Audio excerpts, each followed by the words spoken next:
To get out of jail free, you either need to draw the right card in a Monopoly game or be a basketball player who gets caught shoplifting in China.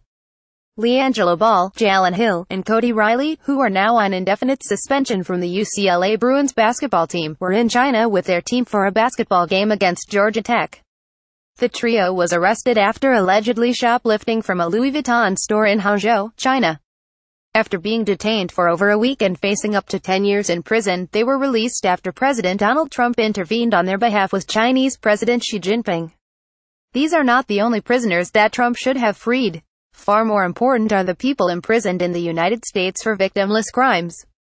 The United States is indeed an exceptional nation. It has less than 5% of the world's population, but almost a quarter of the world's prisoners. It has over 2 million people behind bars, more than any other nation. And it has the highest per capita prison rate. A great many of the Americans who are in prison have been incarcerated for victimless crimes, and especially drug crimes. Only violent criminals should be incarcerated, and no one should ever be locked up for committing a victimless crime. Time to buy old US gold coins. Every crime should have a tangible and identifiable victim with real harm and measurable damages. Rape, robbery, assault, child abuse, battery, burglary, theft, arson, looting, kidnapping, shoplifting, embezzlement, manslaughter, and murder are real crimes. Possessing illegal drugs, illegal gambling, prostitution, discriminating, price gouging, and ticket scalping are victimless crimes. Gun control in the St.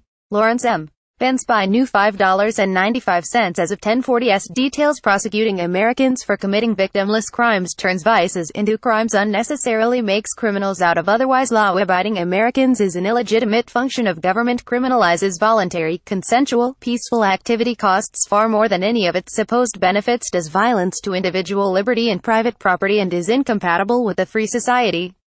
Committing victimless crimes may be unwise, addictive, unhealthy, risky, immoral, sinful, and/or just plain stupid, but it is not for the government to decide what risks Americans are allowed to take and what kinds of behaviors they are allowed to engage in as long as their actions are peaceful, private, voluntary, and consensual.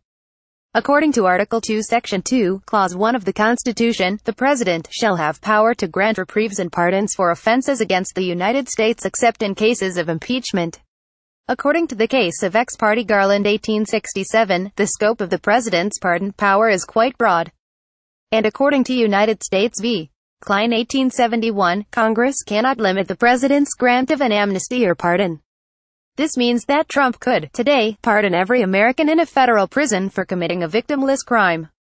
And like he did for the American basketball players in China, Trump could work to free every American held in a state prison for committing a victimless crime. On the Tuesday before Thanksgiving, President Trump followed in the tradition of his predecessors and pardoned a turkey. Better that he ate the turkey and pardoned everyone in a federal prison for a victimless crime and ordered their immediate release. No one should ever be detained by police, arrested, tried, fined, or imprisoned for a victimless crime. The best of Lawrence M. Vance.